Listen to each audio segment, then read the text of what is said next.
ನಮಸ್ತೆ ಎಲ್ಲರಿಗೂ. ನಾನು ಇವತ್ತು ಬ್ರಾಹ್ಮಣ ಶೈಲಿಯಲ್ಲಿ ಕಾಯಿ ಸಾಸಿವೆ ಚಿತ್ರಾನ್ನ ಮಾಡ್ತಾ ಇದ್ದೀನಿ. ಇದರಲ್ಲಿ ಈರುಳ್ಳಿ, ಬೆಳ್ಳುಳ್ಳಿ, ಟೊಮೆಟೊ ಯಾವುದನ್ನು ಯೂಸ್ ಮಾಡಿಲ್ಲ. ಹಾಗೆ ಯಾವ ರೀತಿ ಮಾಡೋದು ರುಚಿಕರವಾಗಿ ಅಂತಂದೇಳಿ ಈ ವಿಡಿಯೋದಲ್ಲಿ ನೋಡೋಣ. ಇದು ಲಂಚ್ ಬಾಕ್ಸಿಗೆ, ಬೆಳಗ್ಗೆ ತಿಂಡಿಗೆ ಸೂಪರ್ ಆಗಿರುತ್ತೆ. ಮಕ್ಕಳಿಗಂತೂ ತುಂಬಾ ಇಷ್ಟ ಆಗುತ್ತೆ. ಆರೋಗ್ಯಕ್ಕೆ ತುಂಬಾ ಒಳ್ಳೆಯದು ಈ ಚಿತ್ರಾನ್ನ ಮಾತ್ರ. ಬನ್ನಿ ಹಾಗಿದ್ರೆ ಯಾವ ರೀತಿ ಮಾಡೋದು ಕಾಯಿ ಸಾಸಿವೆ ಚಿತ್ರಾನ್ನ ಅಂತಂದೇಳಿ ಈ ವಿಡಿಯೋದಲ್ಲಿ ನೋಡೋಣ. ಒಮ್ಮೆ ನೀವು ಮಾಡಿದರೆ ಪದೇ ಪದೇ ಇದೇ ರೀತಿ ನೀವು ಚಿತ್ರಾನ್ನ ಮಾಡ್ಕೊತಾ ಇರ್ತೀರ. ಅಷ್ಟು ರುಚಿಯಾಗಿ ಬರುತ್ತೆ. ಸಖತ್ ಟೇಸ್ಟಿಯಾಗಿರುವಂತಹ ಕಾಯಿ ಸಾಸಿವೆ ಚಿತ್ರಾನ್ನ ಯಾವ ರೀತಿ ಮಾಡೋದಂತ ಈ ವಿಡಿಯೋದಲ್ಲಿ ನೋಡೋಣ. ಇವಾಗ ಮನೆಯಲ್ಲಿ ಎಕ್ಸ್ಟ್ರಾ ರೈಸ್ ಇದ್ದಾಗೂ ಸಹ ನೀವು ಈ ರೀತಿ ಮಾಡ್ಕೋಬೋದು, ಅಥವಾ ಬಿಸಿ ಆದ ಅನ್ನನ ಮಾಡ್ಕೊಳ್ಳಿ. ತುಂಬಾ ರುಚಿಯಾಗಿ ಬರುತ್ತೆ. ಹಾಗಿದ್ರೆ ಬನ್ನಿ ಯಾವ ರೀತಿ ಮಾಡೋದಂತ ನೋಡೋಣ. ಮೊದಲದಾಗಿ ನೋಡಿ, ನಾನು ಮಿಕ್ಸರ್ ಜಾರಿಗೆ 4 ಬ್ಯಾಡಗಿ ಮೆಣಸಿಕಾಯಿನ ತೊಗೊಂಡಿದ್ದೀನಿ.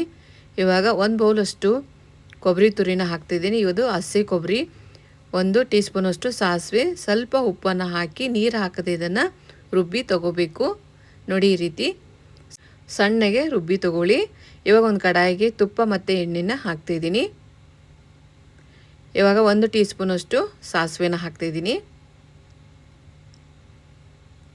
1 ಟೀ ಸ್ಪೂನಷ್ಟು ಉದ್ದಿನಬೇಳೆ. ಇವಾಗ 1 ಬೌಲಷ್ಟು ನಾನು ಶೇಂಗಾ ಬೀಜನ ಹಾಕ್ತಿದ್ದೀನಿ. ಶೇಂಗಾ ಬೀಜ ಮತ್ತು ಉದ್ದಿನಬೇಳೆ ಚೆನ್ನಾಗಿದು ರೋಸ್ಟ್ ಆಗೋವರೆಗೂ ಫ್ರೈ ಮಾಡ್ಕೊಳ್ಳಿ. ಈ ರೀತಿ ಮಾಡ್ಕೋದ್ರಿಂದ ರೈಸ್ ತಿನ್ನುವಾಗ ಕುಟುಂಬ ಅಂತಂದೇಳಿ ತುಂಬ ಚೆನ್ನಾಗಿ ರುಚಿ ಬರುತ್ತೆ. ಅದಕ್ಕೋಸ್ಕರ ಚೆನ್ನಾಗಿ ಇದನ್ನು ಫ್ರೈ ಮಾಡಿ ತಗೊಳ್ಳಿ. ಇವಾಗ ನೋಡಿ, ಒಗ್ಗರಣೆಗೆ ನಾನು ಬ್ಯಾಡಗಿ ಮೆಣಸಿಕಾಯಿನ ಹಾಕ್ತಾಯಿದ್ದೀನಿ, ಕರಿಬೇವನ್ನ ಹಾಕ್ತಾಯಿದ್ದೀನಿ. ಹಾಕಿ ಕರೆಕ್ಟಾಗಿ ಇದನ್ನು ಮಿಕ್ಸ್ ಮಾಡ್ಕೊಳ್ಳಿ. ಲೋ ಟು ಮೀಡಿಯಮ್ ಫ್ಲೇಮ್ನಲ್ಲಿ ಇಟ್ಟುಕೊಂಡು ಕರೆಕ್ಟಾಗಿ ಒಗ್ಗರಣೆನ ರೆಡಿ ಮಾಡ್ಕೊಳ್ಳಿ. ಇವಾಗ ನೋಡಿ, ಉದುರಾಗಿ ಮಾಡ್ಕೊಂಡಿರುವಂಥ ರೈಸನ್ನು ಇದಕ್ಕೆ ಸೇರಿಸ್ತಾ ಇದ್ದೀನಿ. 1 ಬೌಲಷ್ಟು. ನಿಮಗೆ ಕ್ವಾಂಟಿಟಿ ನೋಡಿಕೊಂಡು ಸೇರಿಸ್ಕೊಳ್ಳಿ. ಇವಾಗ ರುಬ್ಬಿರುವಂಥ ಪೇಸ್ಟನ್ನು ಇದಕ್ಕೆ ಹಾಕ್ತಾಯಿದ್ದೀನಿ. ನೀರು ಹಾಕಬಾರ್ದು, ರುಬ್ಬುವಾಗ ಹಾಗೆ ರುಬ್ಬಬೇಕು. ಎಷ್ಟು ಸಾಧ್ಯ ಆಗುತ್ತೆ ಅಷ್ಟು ಸಣ್ಣಗೆ ಇದನ್ನು ರುಬ್ಬಿ ತಗೊಳ್ಳಿ. ಕರೆಕ್ಟಾಗಿ ಇದನ್ನು ಮಿಕ್ಸ್ ಮಾಡಿ ತಗೊಳ್ಳಿ. ನೋಡಿ, ಈ ರೀತಿ ತುಂಬಾ ರುಚಿಯಾಗಿ ಬರುತ್ತೆ. ಆರೋಗ್ಯಕ್ಕೂ ಸಹ ತುಂಬಾ ಒಳ್ಳೆಯದು. ನೋಡಿ, ಈ ರೀತಿ. ಇವಾಗ ರುಚಿಗೆ ತಕ್ಕಷ್ಟು ಉಪ್ಪನ್ನು ಹಾಕ್ತಾಯಿದ್ದೀನಿ. ನಾವು ರುಬ್ಬುವಾಗೂ ಸಹ ಸ್ವಲ್ಪ ಉಪ್ಪನ್ನು ಸೇರಿಸಿದ್ದೀನಿ, ಹಾಗಾಗಿ ನೋಡಿಕೊಂಡು ಉಪ್ಪನ್ನು ಸೇರಿಸ್ಕೊಳ್ಳಿ. ನೋಡಿ ಎಷ್ಟು ಚೆನ್ನಾಗಿ ಬಂದಿದೆ ಅಂತ. ಎಕ್ಸ್ಟ್ರಾ ರೈಸ್ ಇರುವಾಗೂ ಮಾಡ್ಕೋಬೋದು, ಅಥವಾ ಬಿಸಿ ರೈಸನ್ನು ಮಾಡಿಕೊಂಡು ಲಂಚ್ ಬಾಕ್ಸಿಗೆ ಈ ರೀತಿ ಚಿತ್ರಾನ್ನ ಮಾಡ್ಕೊಳ್ಳಿ. ಕಾಯಿ ಸಾಸಿವೆ ಚಿತ್ರಾನ್ನ ತುಂಬ ರುಚಿಯಾಗಿ ಬರುತ್ತೆ. ನೀವು ಬೇಕಂದರೆ ಮೇಲೆ ಸ್ವಲ್ಪ ಲಿಂಬೆಹಣ್ಣನ್ನು ಹಾಕ್ಕೋಬೋದು, ಹಾಕ್ತೇ ಇದ್ರೂ ಪರವಾಗಿಲ್ಲ, ತುಂಬ ರುಚಿಯಾಗಿ ಬರುತ್ತೆ. ಇವಾಗ ನೋಡಿ, ನಾನು ಸರ್ವ್ ಮಾಡ್ತಾಯಿದ್ದೀನಿ. ಇದು ಬೆಳಗ್ಗೆ ತಿಂಡಿಗೂ ಸಹ ತುಂಬಾ ಚೆನ್ನಾಗಿರುತ್ತೆ.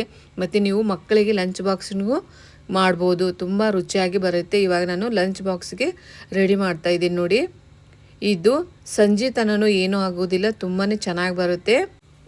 ನೋಡಿ, ಇವಾಗ ಇದರಲ್ಲಿ ಈರುಳ್ಳಿ, ಬೆಳ್ಳುಳ್ಳಿ, ಟೊಮೆಟೊ ಯಾವುದನ್ನು ಯೂಸ್ ಮಾಡದೆ ರುಚಿಯಾಗಿ ಯಾವ ರೀತಿ ನಾವು ಚಿತ್ರಾನ್ನ ಮಾಡ್ಕೋಬೋದು ಅಂತಂದೇಳಿ ಈ ವಿಡಿಯೋದಲ್ಲಿ ನೋಡಿದ್ವಿ. ಇದಕ್ಕೆ ನಾವು ಬ್ರಾಹ್ಮಣ ಶೈಲಿಯ ಚಿತ್ರಾನ್ನ ಅಂತ ಹೇಳ್ತೀವಿ. ತುಂಬ ರುಚಿಯಾಗಿ ಬರುತ್ತೆ. ನೀವು ಸಹ ಟ್ರೈ ಮಾಡಿ ನೋಡಿ, ತುಂಬ ಇಷ್ಟಪಟ್ಟು ತಿಂತೀರಾ, ಪದೇ ಪದೇ ಮಾಡ್ತೀರಾ. ನೋಡಿ, ಅಷ್ಟು ರುಚಿಯಾಗಿ ಬರುತ್ತೆ. ವಿಡಿಯೋ ಇಷ್ಟ ಆಯಿತು ಅಂದರೆ ಲೈಕ್ ಮಾಡಿ, ಶೇರ್ ಮಾಡಿ, ಮತ್ತು ಸಬ್ಸ್ಕ್ರೈಬ್, ಫಾಲೋ ಮಾಡೋದನ್ನು ಮರಿಬೇಡಿ. ನೀವು ಸಹ ಟ್ರೈ ಮಾಡಿ ನೋಡಿ. ಮತ್ತೆ ಭೇಟಿ ಆಗೋಣ ಮುಂದಿನ ರೆಸಿಪಿ ಒಂದಿಗೆ. Thank you for watching.